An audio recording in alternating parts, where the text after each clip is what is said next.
The Wells Fargo secret they buried before anyone found out, asterisk, 888 words, saved to home/Jarvis admin/Wells Fargo script draft, TXT. In 2013, Wells Fargo quietly buried an internal report naming over 5,000 employees fired for opening accounts customers never asked for, and by the time regulators finally caught up, that number had ballooned past 3.5 million fake accounts. Yet the executive who built the system that caused it walked away with a 9-figure paycheck. They knew, and they buried it.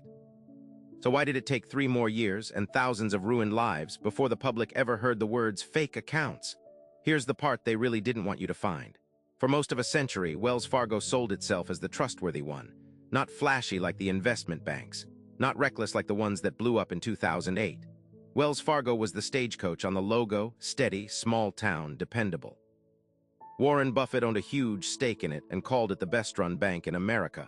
Customers believed the pitch. Employees wore the stagecoach pin with pride.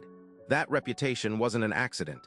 It was the entire brand, and it made what was happening inside the branches almost impossible for outsiders to imagine. Inside those branches, something else was running. A quota system pushed from the top, demanding employees sell 8 financial products per household: checking, savings, credit cards. Whatever it took to hit 8 is great. The executive in charge of that division was Carrie Tallstedt, head of community banking, and internal documents show complaints about the pressure reaching her desk as early as 2004. By 2011, Wells Fargo's own investigators had identified over 1,000 employees gaming the system. Instead of dismantling the quotas, the bank fired the low-level workers and kept the targets in place, year after year, memo after memo. The cover-up wasn't one decision. It was a pattern of small ones. Branch managers who raised concerns were reassigned.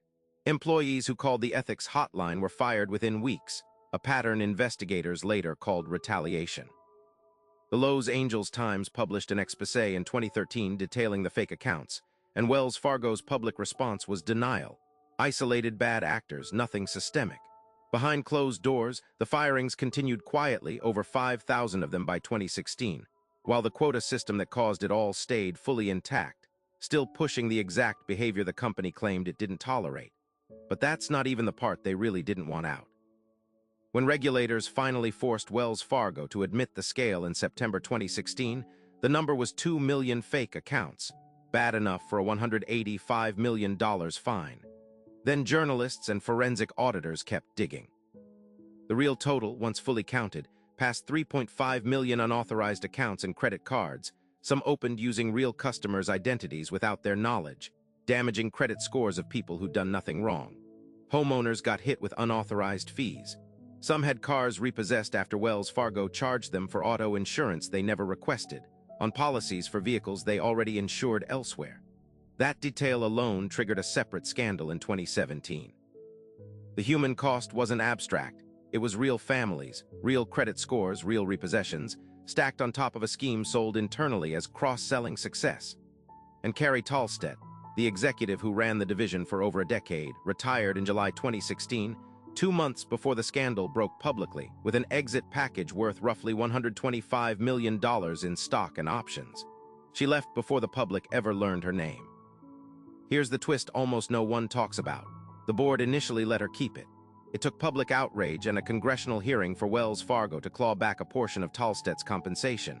And even then, the amount recovered was a fraction of what she'd been paid across the years the scheme ran.